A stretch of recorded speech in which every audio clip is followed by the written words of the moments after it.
Hey, welcome to the Master Your Mix podcast. My name is Mike Navina, and thanks for hanging out with me today.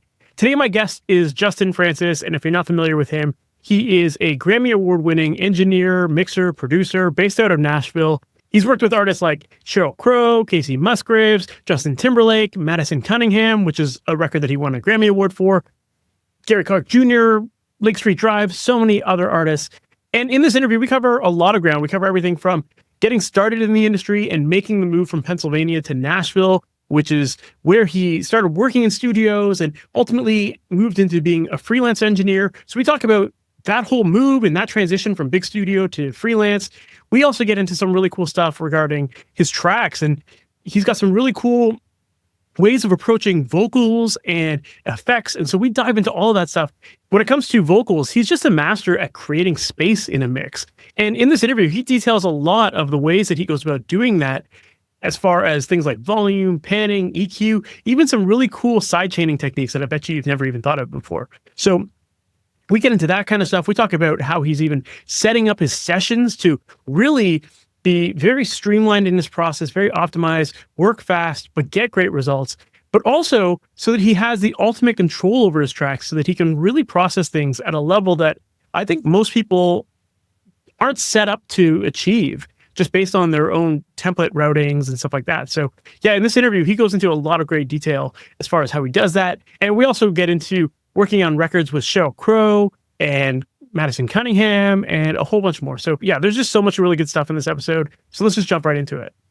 Justin Francis, thank you so much for being on the MasterYourMix podcast. What's going on, man? Thanks for having me, Mike. Of course. For people who might not be familiar with you and who you are, what you do, and how you got into the industry and what you're working on these days, can you give us that background? Sure. Well, my name is Justin Francis, recording engineer, mixer, producer, living in Nashville, Tennessee, by way of Pittsburgh, Pennsylvania.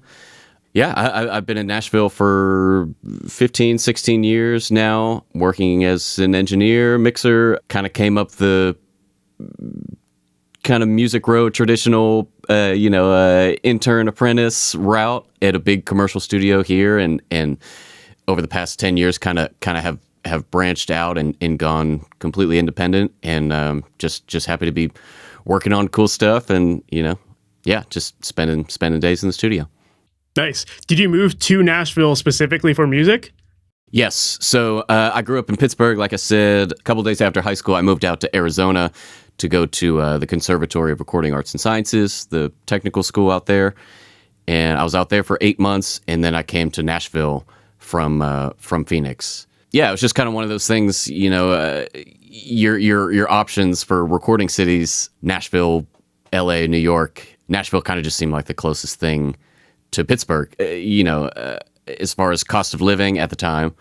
And just kind of general size of the city and vibe. It kind of just seemed like LA was a little far, a little expensive. New York was a little expensive. So this is where I landed. Nice. I love it. Well, Nashville's an amazing city. It's definitely one of my favorite cities in the world, I think. It's come a long way. Yeah. How did you feel like when you moved to Nashville? I mean, you talked about like how LA and New York, those were like expensive cities to get in. And that's obviously a deterrent for a lot of people to make that move. But at the same time, people will look at Nashville and be like, well, that's like Music City. Like how many jobs are there available, especially as an intern at a studio? So what did that look like for you? Did you feel like it was hard to get in at that time? So the school that I went to had a wonderful internship program, kind of post-grad.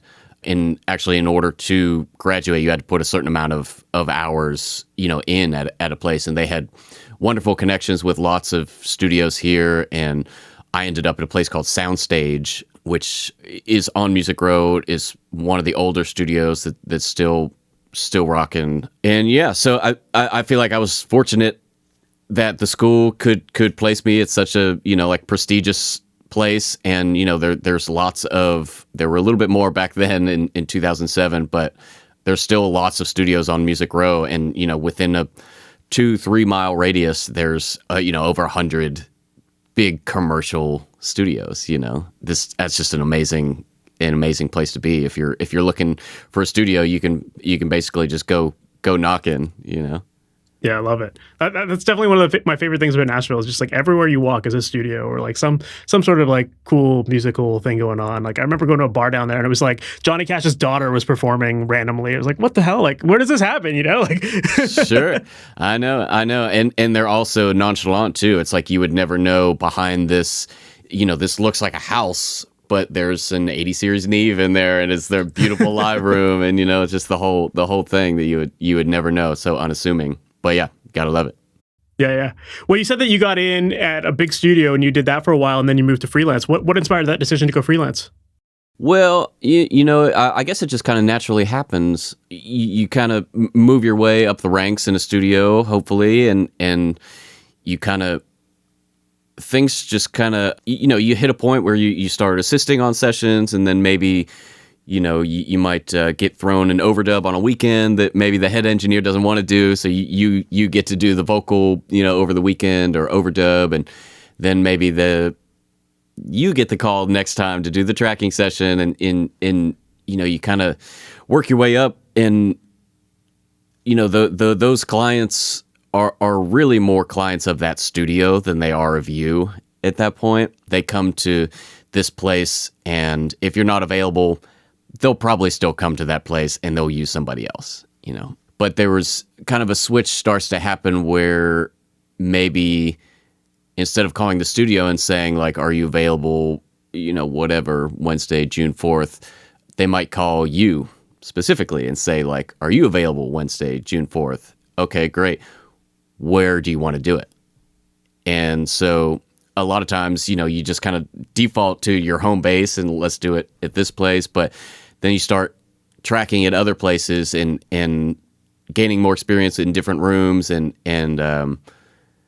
yeah, it just kind of snowballs that way. And, there wasn't really any definitive moment where I was like, okay, after this week, I'm done at this studio. It's just, you just kind of fall into some different camps and you work at different studios and you're at some point you have to kind of give up being the first call person at one shop, and hopefully you've got enough work to kind of keep you going, no matter if you're, getting all the first calls from that place or not. It's a scary thing to do to jump like that. But like I said, it's gradual, and that studio is very, very kind, have been great to me. And so it's they're like family over there, and I'm always happy to be back.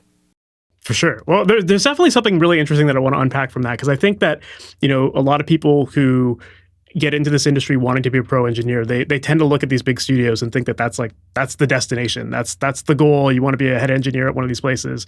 But I agree with what you're saying, that at some point, like, you're kind of stuck to whatever the studio allows you to work on. And when you have more opportunities coming to you directly, then why wouldn't you take that, right? But I am curious to know, like, as far as that, you talked about how, like, people would stop calling the studio and call you instead.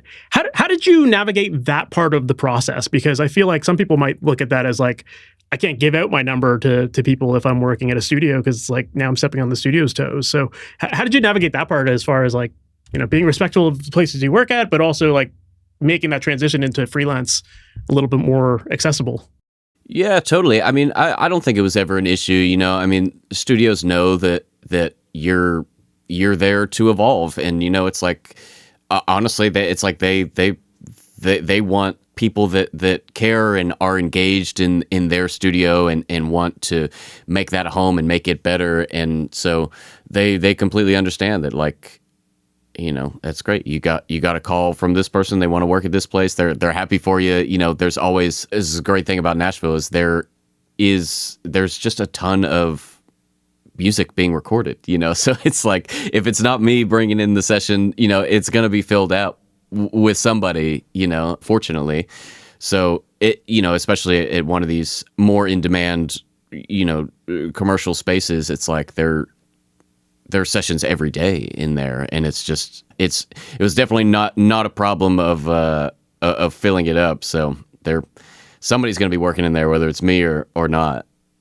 So it never really was too big of an issue. I also imagine too that the studios, they know that if you've worked there long enough, like, you're comfortable with that room, you're probably going to bring your own work there anyway. So it's just to their benefit as well, right? Yeah, 100%. Yeah, yeah.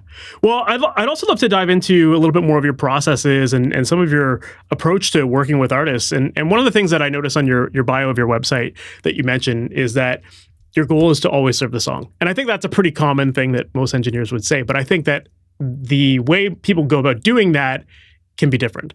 So, what does that practically look like for you when it comes to like making mix decisions and serving that song?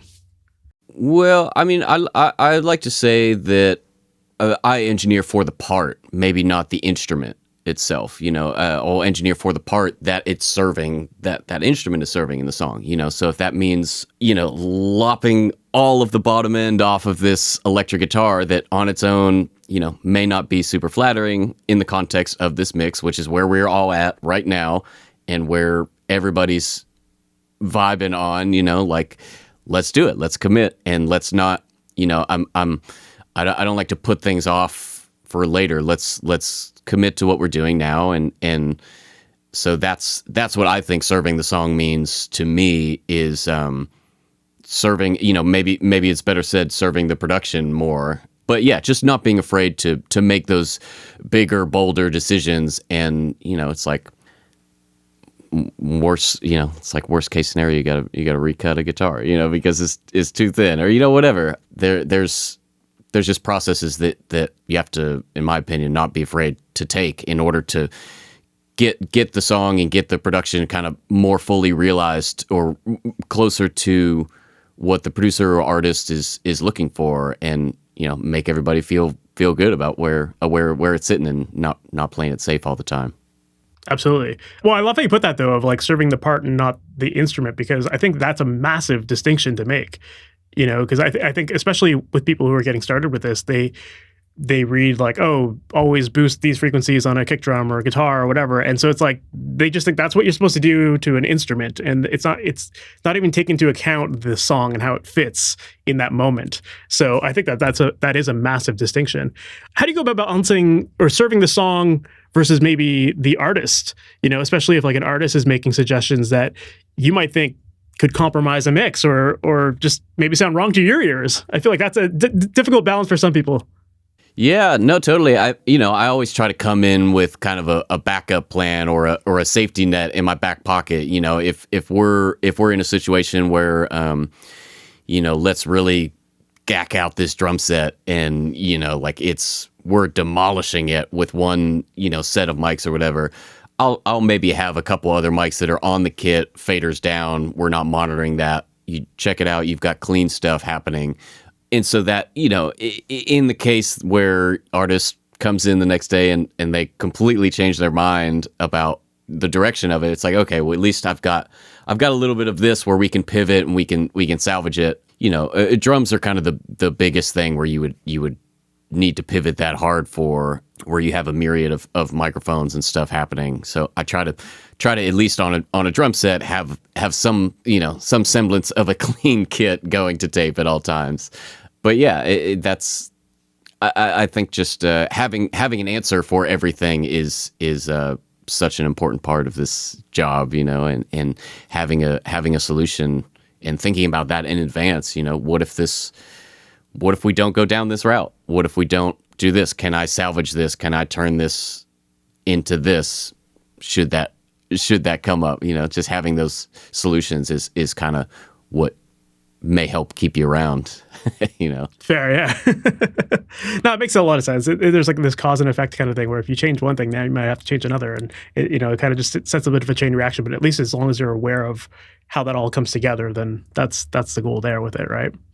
Yeah, totally. It's just I know a lot of folks that will their kind of goal in a tracking scenario is like, okay, I'm going to document where all of this stuff is at in its purest form, and I'm going to leave all these decisions later. We can mix it later, so I'm going to leave it full resolution, full frequency response, uncompressed, or I'm not going to dig into too heavy. And like that works for some folks too. But I love to get the producer and I love to get the artist engaged and really pumped up about where it's going. And I think it should feel as close to a finished record while you're going down as possible. And if that means making, kind of more intense tracking decisions while that's happening, then that's what you do.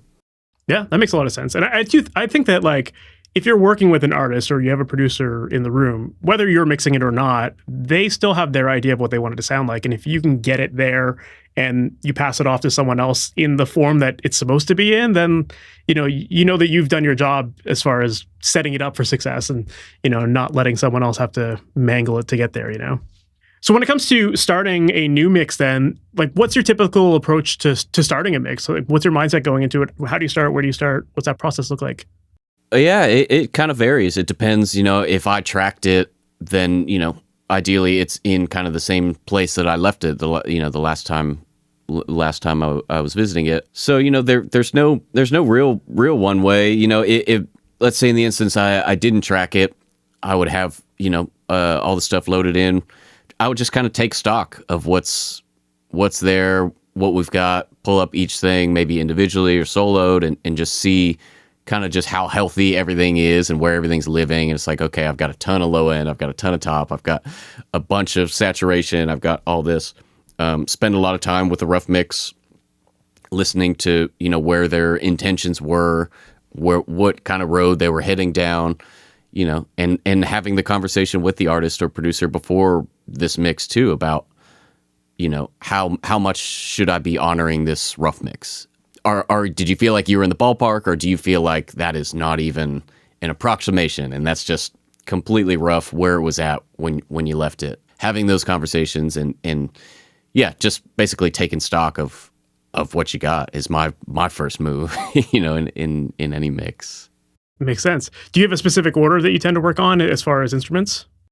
Yeah, I mean, if it's a traditional drums, bass, electric, acoustic, keys, vocal type thing, like I might start with the drums and bass and kind of get a foundation going, and maybe bring keys in or your hard pan stuff this way to kind of fill that out. Always keeping the vocal in from as early as possible, but I might just have it tucked down, not to its full volume yet. I might just have it down in the background just so I know what it's doing, what areas it's taking up space and what space it's taking up. So that will influence where these guitars go in this rough balance. But I'll spend a lot of time just working with balances at first, not even before you put any kind of plug-in or reverb or anything on it. Just mess with balances and mess with panning, because that informs so much and can change so much of a mix. Just, they were called balance engineers for a reason. That's why, it's very important to, a very slight move of where a guitar's at versus where a bass guitar's at can make all the difference in how things are grooving. So I spend a lot of time with balances. But yeah, normally it's kind of the building a house, analogy that is sort of my route. Drums, bass, kind of your rhythm section, and then feather in your sweeteners. Nice. Love it. No, I think that's such an important thing to also mention too, because so many people just jump right into processing, but the volume and panning element of it, like that rough mix of just those is so massive as far as like setting yourself up, because everything you do is going to be in context relative to how you set that up. So, it's, if you get that wrong, then you're going to be processing in the wrong direction usually. Yeah. Well, it's crazy to me to, pull up a mix, spend 2 minutes getting a balance and then starting at your kick drum and working on the EQ of your kick drum and then starting EQ on your snare drum or whatever. It's like, okay, great. Those things by themselves, those are a great, sample worthy kick drum and snare drum, but you unsolo it and now those things are feeling huge, and now you're trying to play catch up, making everything else sound huge, and you're just kind of chasing your tail. So if you can just get it all sitting to where it feels like music, it feels like things are grooving, everybody's sitting in the same place, and then you start to address issues, like, okay, maybe this needs to brighten up slightly, this needs to dynamically, have the range reduced on it, or this needs more saturation or this or that in order to make it more exciting. Yeah, it all comes after balance. Makes sense. Well, one of the things that I feel like you do a great job with is creating space in a mix for your vocals to live. And I'm sure a lot of that has to do with a lot of those early volume and panning decisions. But I'm curious to know, like when it comes to mixing vocals, what's your normal process there as far as achieving that clarity and getting that focus? Well, it's all track dependent, and hopefully those things were taken into consideration during the tracking stage. Hopefully, like everybody had that vocal up in their headphone box while they were making decisions about their guitar parts, and the guitar parts weren't right in that vocal range, being very active during a very crucial vocal moment. Hopefully these things like were taken into consideration, and that part of the legwork has been done for you already. So if that's been done, it's much easier for that vocal to sit in a sweet spot, and things are just kind of feathered in around it because the production lent itself to that. It was smart arrangement, smart, tracking moves, and ways to enhance that for me is like, I don't know, maybe I might have an EQ on my, instrumental bus that's keyed into the vocal. And whenever the vocal's happening, maybe I'm taking out some of the low mid stuff that's in the track to kind of leave room if the vocal's in that lower register and needs to come through, maybe having a bit of ducking going on the instrumental bus in that spot. Or saturation is a big one for me. If you're needing a little bit more clarity, you're needing a little bit more intelligibility even, maybe it sounds wrong or counterintuitive to say, but a bit of saturation will put that vocal right up front to me sometimes and make it, kind of soar above the rest and make sure that it's always audible, on a myriad of systems and phones and AirPods and the whole thing. That's cool. I like what you said about sidechaining your instrumentation based on the vocals. So are you just doing that with like a dynamic EQ with like a fab filter thing or something like that? Or? Sure. Yeah, like a fab filter. Just my general process mix-wise is normally I'll have all the tracks go into 3 buses, 3 stereo buses, an instrumental, a vocal bus, and then an effects bus. So that way I can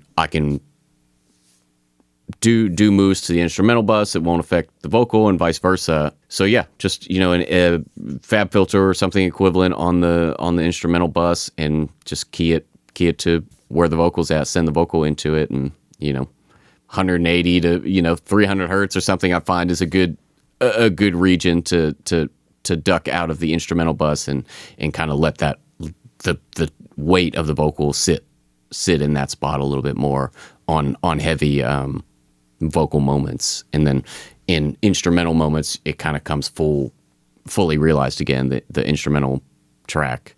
That's cool, man. Dude, I think that like you touched on another really interesting thing there is just setting up your sessions to be able to have that flexibility, and having those 3 buses is something that a lot of people don't even think about. Most people just send stuff right to their master, not even to like, or maybe you get like tracks going to an instrument bus and then that instrument bus goes to a master bus. But I think having like it broken down the way you've done it gives you even like this extra layer of control, which is really, really cool.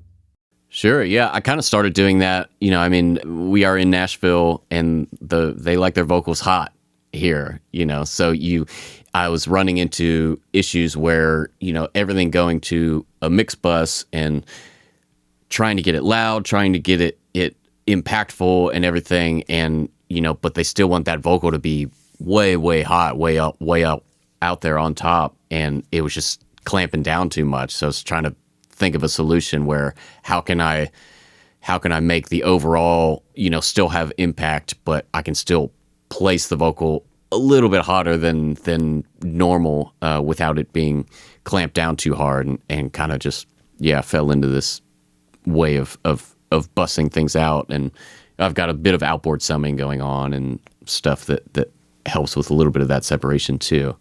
Very cool. Well, another thing that I think may contribute to some of this vocal clarity that I hear, and correct me if I'm wrong, but like I feel like when I listen to your mixes, I tend to feel like the drums are a little bit darker, or a little bit more quiet, or maybe a little bit more saturation. You talked about that earlier, and that kind of creates this cool contrast between the vocals and the drums, which may be kind of sitting in the same space as the vocals. Is that something that you're very conscious of doing, or is that just something that feels right to you?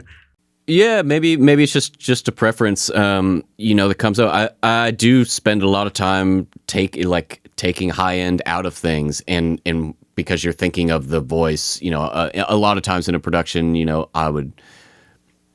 I would love for the voice to take up that super top layer of things. So if that means taking top end out of a lot of other things by way of, some kind of saturation or bit reduction even, or stuff where it's filtering it down and putting this in a space so that I have room for this, so that I have room for this, and eventually the almighty vocal can take up that whole top layer and have this, air of clarity without just keeping everything full frequency and then just boosting the hell out of the top end of the vocal, I try to remove it from other things and let the vocal shine kind of where it's at. And it tends to feel a little bit more natural to me that way, instead of adding and chasing your tail there.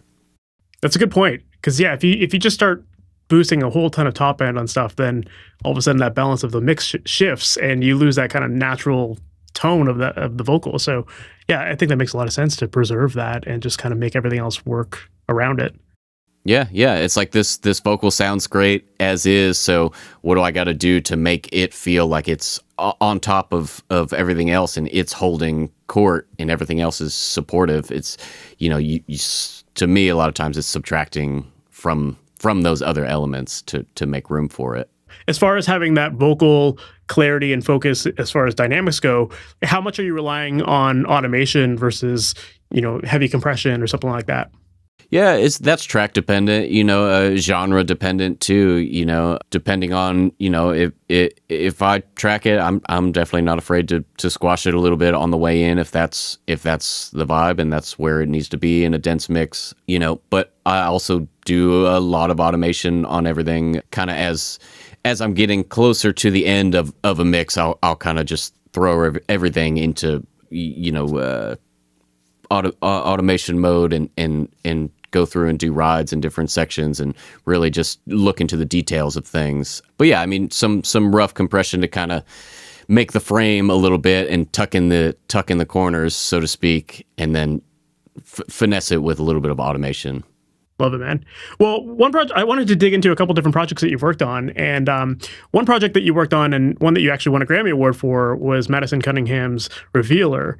And when I listen to that record, one of the things that really stands out to me is the way you use effects on that album, and I feel like it's very intentional. It seems like the mixes are mostly dry, but you'll always have like one or two elements that has some sort of reverb or delay, and it almost seems like those effects are used as like kind of like the main vibe of the track, or like they're there for like a really interesting character, whereas everything else, all the other drier elements are maybe more supportive or foundational stuff.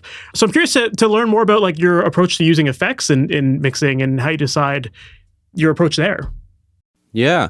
Well, in that case, the entire team involved there was so amazing. Maddie and producer Mike Elizondo and Tyler Chester all did such a great job of capturing the vibe and the spirit of these songs, and to be honest, they were so intentional with their parts and effects that a lot of it probably was not me. It was probably like that going down, and it was probably captured that way. I know we did a lot of like drum effects, during tracking. There's delays and there's gated reverbs and there's stuff like that when you're quickly trying to, establish a vibe, with a band playing out on the floor, it's like trying to give them something to latch onto or give them something to get excited about. You give a drummer some, sync delay in the headphones and they go crazy. Most of them love it. Some of them can't stand it. But, just giving some sort of vibe for people to latch onto, and then maybe they start leaning into that more, and that affects the part that they're playing because they're hearing this echo, and it just leads people maybe down a wormhole. So maybe that's the case in some of the effects stuff that you're hearing. Yeah, as far as vocal effects of stuff, I feel like, all that stuff came together also while we were tracking. It's like just, okay, let's put it in a very short, dry, bright, reflective room, the vocal. That's the only vocal effect on this track. And it sounds like, somebody's just singing into the bathroom mirror or something, or this one's going to have a long kind of spacey tail and it's panned over this way. A lot of those decisions were made again during tracking, and it was just kind of a bit stream of consciousness during that record. Just let's go where the spirit takes us, and I think kind of the model for that record was how before my time, but how folks would cut a song, in the 70s, maybe cut a song during the day, have dinner, come back, mix it that night, and put it to bed. That's it. Start another song the next day. And that's just where it was living. These are the effects that we had. This is the ideas that we had during that time, and move on, put it to bed, and don't dwell too much on the particulars of a certain element. And that was definitely the MO for a lot of that record was, heavy, leaned heavy on the rough mixes. They're very, very close to what the final was. That's very cool, man. In general, like, how do you determine what instruments you want dry versus wet? Because I understand that in tracking stage, like if you feed a drummer some reverb or something like that, yeah, they're definitely going to like play a little different. Same with a guitar player, right? So it's so easy to just throw effects at something and it all of a sudden has this new life. But you kind of have to be selective of how that's all going to come together, right? Yeah, totally. I mean, to me, it's just who needs a little bit of focus here. Who needs to be focused on? Who needs a little bit? Maybe is there a little bit of room to shine light on this whirly over here? By maybe it's dry on the left speaker, and maybe it's there's a 50 millisecond delay that's on the right speaker, and you kind of have a little stereo thing going that's aiding with the rhythm section. I think it's just, to me, it's just calling it during tracking about what you feel like the track needs to groove a little bit harder. And I've got a tracking template that I've got all of that stuff like very, very handy on. Acoustic guitars, there's maybe 10 inactive sends on it that I can just turn it on and turn it up. And I've got, some micro pitch shift on it. I've got some chorus. I've got some flange. I've got quarter note, eighth note triplet, quarter note triplet, delay at my fingertips. I've got saturation. I've got a gated verb here. I've got, a vocal throw track that I could, literally just automate, and that, at the end of a soaring bridge or something, you ride that up, and I'll do it during tracking, in the Pro Tools sessions, write automation into it and have that vocal verb bloom over into the chorus. Because it just, like I said, anything that makes it feel closer to a finished record gets people super excited and gets people closer to their vision. So having that stuff all super handy, I think, is super important to me anyways in establishing a vibe. So the first couple times maybe a band would go down on a song, I'm turning stuff off and on, and I'm experimenting with like, okay, does this center image, the stuff in the middle, need to shrink? Does the stuff on the sides need to be bigger? What's the vocal doing? And trying to, aid in some of those decisions early so that everybody's vibing as close to the record as possible. I love that. Again, with the template and having like that stuff ready to go and being set up that way. No, I think that's, again, like, I just think that's a really cool way of working, and it makes a lot of sense to have that at your fingertips, so you're not wasting everyone's time to set up a new track, bring in a plugin, experiment with the settings and all that kind of stuff. So do you have like any specific like go-to tools that you generally, I mean, you mentioned a couple there, but are there any like of your favorite plugins that you like to use when it comes to reverb or delays or that kind of thing? Yeah, it'll kind of depend. I've got, my tracking template will typically have stuff that you can put on, that's low latency and it's not going to be CPU hogs and stuff. So a lot of those are the deverbs and the sound toy stuff.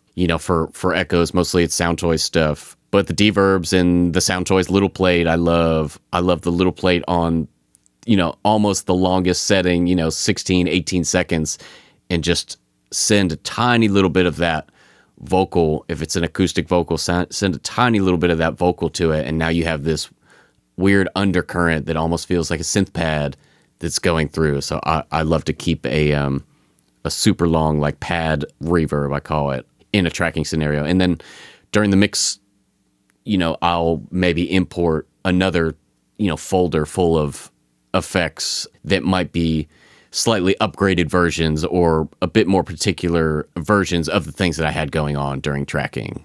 Maybe there's a better room emulator, like the Ocean Way or the Sound City UID room emulators are really great, and I'll pull those out in the mix a lot, but tend to not use those during tracking. We'll do just more of a general, Fab Filter, Verb or Sound Toys or Deverb to kind of emulate it and put it roughly in the space. But yeah, kind of just two different sets.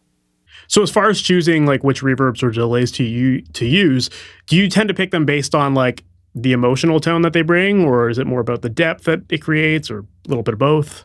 Yeah, both, I guess. I'm just trying to, with delays and stuff, I love the tone that, an Echoplex can bring, or, a tube-based, delay can bring. So a lot of times I'll swap those out maybe if it's appropriate, if I'm looking for a little bit more of a particular dirt on an echo or something, or running the front end of an echo really hot with super, super short delay or something like that. So it's just based on vibe. But a lot of times you fall into things where you're tracking Verb, like that's the vibe, and that's what you got. And don't, if it ain't broke, don't go looking for problems.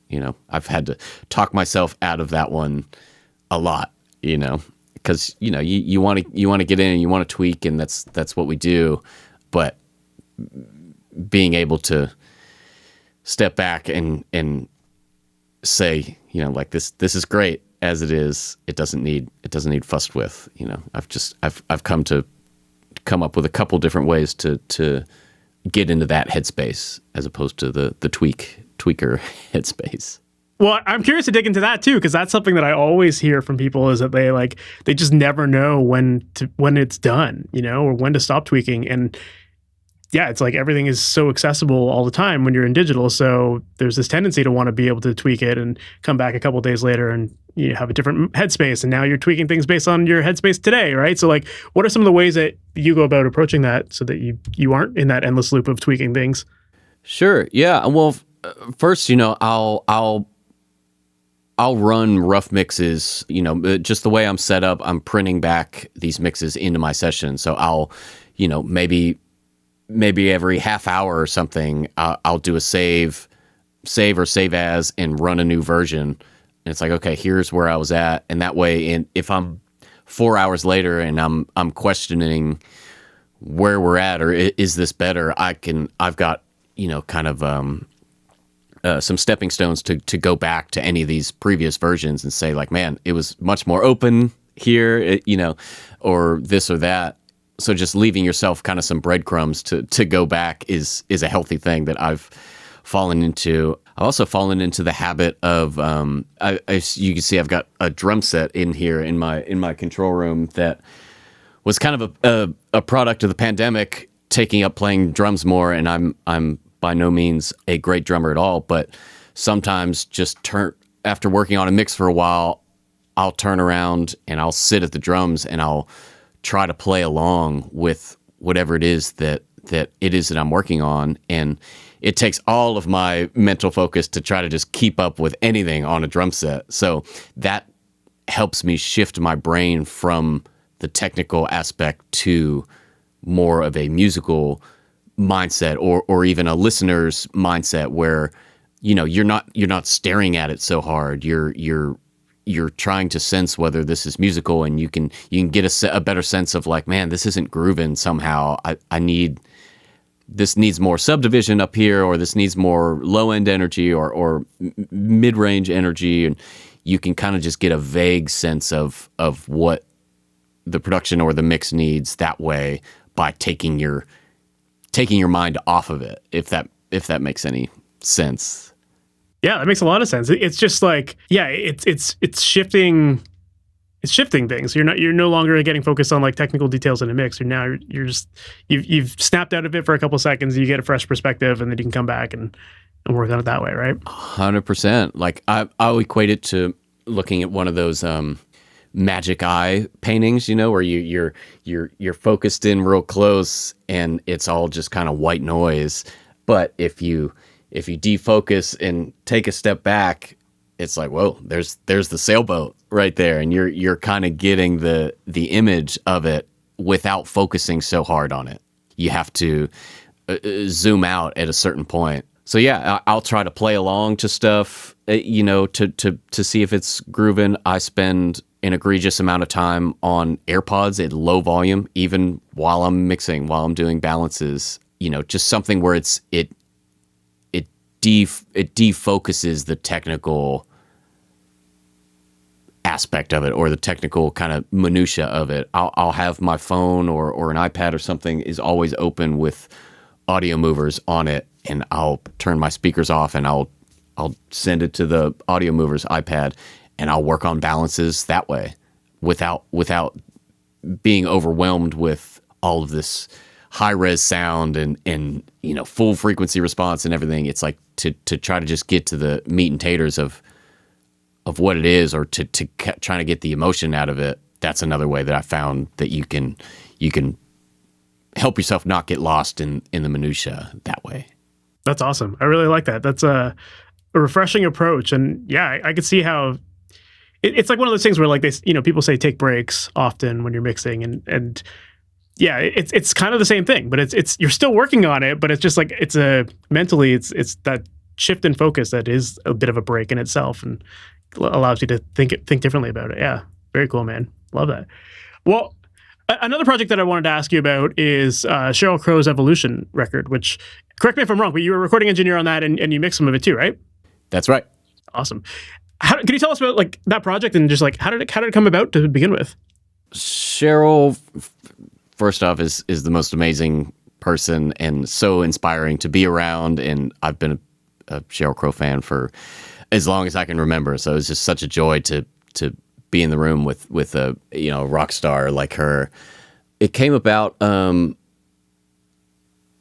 I think it was through. So Mike Elizondo produced the record, and we did a lot of the tracking portion. I do a lot of engineering and some mixing for Mike. So it was either. I think it was through Mike was my first introduction to Sheryl, and we had kind of pieced the record together a little bit here and there. We had done some stuff with Sheryl at her studio. She's got a beautiful space here outside of Nashville.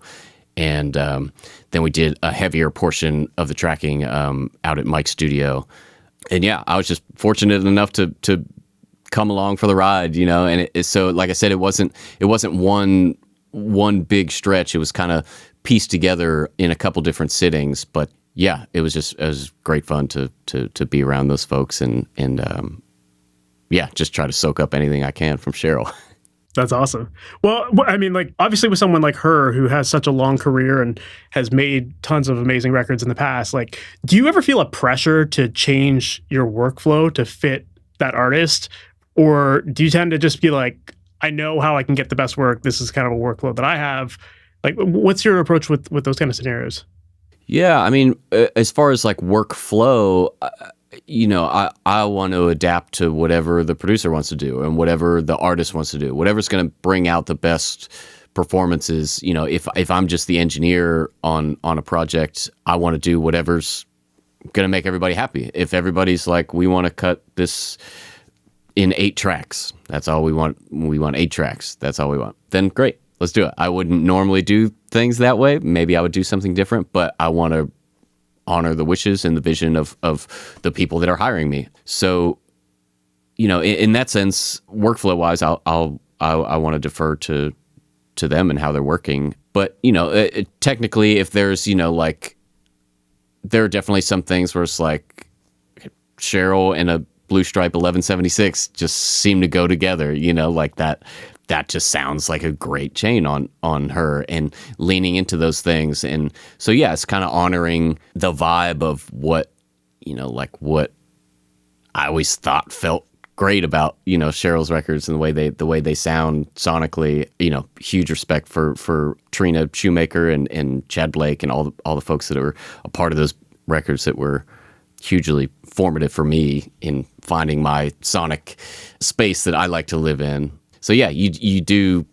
I do lean into things that remind me of, what you've heard on records past, and without trying to, kind of cop something too hard. I think there's definitely influences.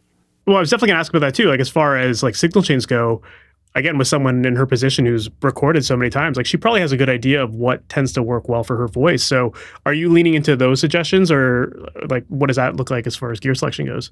Yeah. I mean, Sheryl definitely, like she's a bit of a gear junkie herself. She's got a beautiful collection of outboard gear and old tube mics and Fairchilds and the whole nine. She started collecting, a long time ago, and has definitely made some wise investment choices with some gear that she's picked up over the years. She's got a great collection of stuff, but she's definitely not one to force anything on anybody. She's very open. Whatever you think, will sound good. And I'm of the belief that she'll sound good on anything. You could put, you can put a 57 on her. She sounds great. We used a Telefunken 250 on her there was a couple tracks on that record that were a little bit more open track wise. Maybe they were a little bit less dense. I think we used maybe a 67 U67 on her to get a little bit more warmth and take up a little bit more of that low mid space. But yeah, she was completely open with anything that we wanted to try. That's awesome. How do you go about balancing like creative risks, especially like in mixing, while still respecting like her sound that she's kind of already known for? Well, I think that if you're tracking the stuff, you're there during that. You're hearing all the conversations of where they want things to go, and hopefully you're soaking that in, and you're trying to be on the same page as everybody. If they're throwing out references or whatever, like maybe jot a little note down or save a record in a playlist or something that maybe you hadn't heard before, but they threw out a reference for it, for a vocal sound or for a drum sound or whatever that they're kind of chasing. So yeah, I mean, just being conscious of that on the way down, I think is super important. So at the end of the day, like, what ultimately makes a great mix in your mind? It's hard to say, probably one where you don't notice the mix, where it just feels good. There's things that, that I'll put on where you're just not, Tom Petty's Wildflowers is an example for me where, like it sounds incredible, but I'm not noticing a mix decisions really during that record a lot of time. It just feels good. Everything's in a good space and the grooves are always happening. The focal point is always where it needs to be. My attention's always where it needs to be. And it was designed that way. It was designed for you to focus on this vocal right now. It was designed for you to focus on this drum sound right now. And so it just kind of leads you subconsciously to pay attention to what you're supposed to be paying attention to in that moment. I think that's what makes a great mix. That's awesome. I agree with that for sure, man. Dude, I don't want to take up some more of your time, but thank you so much for doing this. I really appreciate it. If people want to learn more about you, follow you online, or maybe even work with you, like what's the best way for them to do that? Yeah, I've got a website. It's jryanfrancis.com. Justin, my middle name is Ryan. That's where J. Ryan Francis comes from. That's my Instagram handle is jryanfrancis. Yeah, they'll be able to submit a contact, fill out the form there on my website, and it'll go straight to me or those close to me. And hopefully, I can be a part of the team and help you make something. Awesome, man. Thanks again. I really appreciate that. I appreciate you. Thanks for having me. So that was my interview with Justin Francis, and I really enjoyed learning more about the makings of the records that he worked on with Sheryl Crow and Madison Cunningham. If you haven't heard those records before, definitely check them out. Sheryl Crow's record is called Evolution, and Madison Cunningham's is called Revealer. And both of those records have really cool qualities to them. The Sheryl Crow record just has really cool tones and great atmosphere and a lot of really cool focus in the mixes. And the Madison Cunningham record, like we talked about in the interview, the way he processes effects or the way that they establish those early on in the tracking stage just creates this really cool landscape for the music and a lot of cool contrast. And it actually creates a lot of clarity too. I think a lot of people, when they slap on effects, sometimes effects can cause a lot of muddiness in a mix. But I think that the way that they went about approaching that particular record just really is different than a lot of records I've heard. And yeah, it creates this cool focus like Justin was talking about in this interview. So yeah, definitely check those out. Really, really enjoyed learning more about that. It's cool to learn a little bit more about Sheryl Crow's collection as well, and the fact that she has been collecting gear for a long time. I would imagine that someone of her status, it's been in this industry for a while, usually has a pretty good collection of gear, but definitely interesting to learn a little bit more about some of the choices that she's made as far as gear purchases too. But yeah, I just really enjoyed this interview. I loved learning more about how Justin goes about creating that space in his mix for vocals. And I thought that he shared some really cool tips as far as how he likes to use sidechain with EQ to sidechain his instrumental mix based on the vocals so that creates more of a pocket. Even the way he likes to process some of the drums and stuff like that to also create, again, more of a contrast and create space in the mix for the vocals. I think that's really important because if you serve the instruments and not the part, then you're going to end up making a mix that can get very cluttered. Whereas like you talked about, when you serve the part and not the instruments, you realize what needs to be in front in a mix, and you can create the contrast. You can create the shift in frequency curve so that everything has its own space in the mix. So yeah, I really loved learning more about that as well. So yeah, I really enjoyed that episode. I learned a ton from it. I'm sure you did too. Definitely make sure to implement a lot of the stuff that he's talking about here because it's going to really help you out. Now, if you are listening to this and you're not sure of like how to ultimately create a good template or how to use sidechain compression or get your vocals to sound clear or figure out how to create those contrasts and frequency balance and volume and panning and everything that really has to come together to make a mix sound polished. If you're struggling to get the clarity in your tracks and you want some one-on-one help, that's exactly what I'd love to help you out with. And inside of my coaching program, Amplitude, that's exactly what I do with my students. We figure out what the sound is that you're going for. Then we reverse engineer that process and come up with a repeatable step-by-step game plan for you so that you know exactly what steps to take during tracking, editing, and mixing, so that ultimately, right from the beginning, you're making the right decisions to make editing easier, make mixing easier, and you're getting the results that you hear in your head to come out of your speakers. And throughout that entire process, you're getting personalized feedback, guidance. I'm working with you in your sessions. We're making sure that, yeah, your vision really does come to life. So if you're interested in getting one-on-one help with your tracks, make sure to check out MasterYourMix.com/amplitude, and you can find all the details of that program there. And on the page, there's a link to book a call with me. I'd love to hop on a call, learn more about you, what your goals are, what your current processes are, to ultimately see where you're feeling stuck and to see where I might be able to help you. And if it seems like I can help, then I'd love to invite you into the program. I only work with people who I truly believe I can help. So if you're not a good fit, I'll let you know. But yeah, definitely make sure to check out MasterYourMix.com/amplitude, and you can find all the details there. And with that said, we've reached the end of this episode. So thanks so much for sticking around, and I can't wait to chat with you in the next one. We'll talk soon. Take care. Thanks for listening to the Master Your Mix podcast. Please make sure to subscribe on your favorite podcast app and leave a review. If you have any questions or comments for the podcast, send an email to questions@masteryourmix.com. And for more information on how to create pro recordings from your home studio, visit MasterYourMix.com.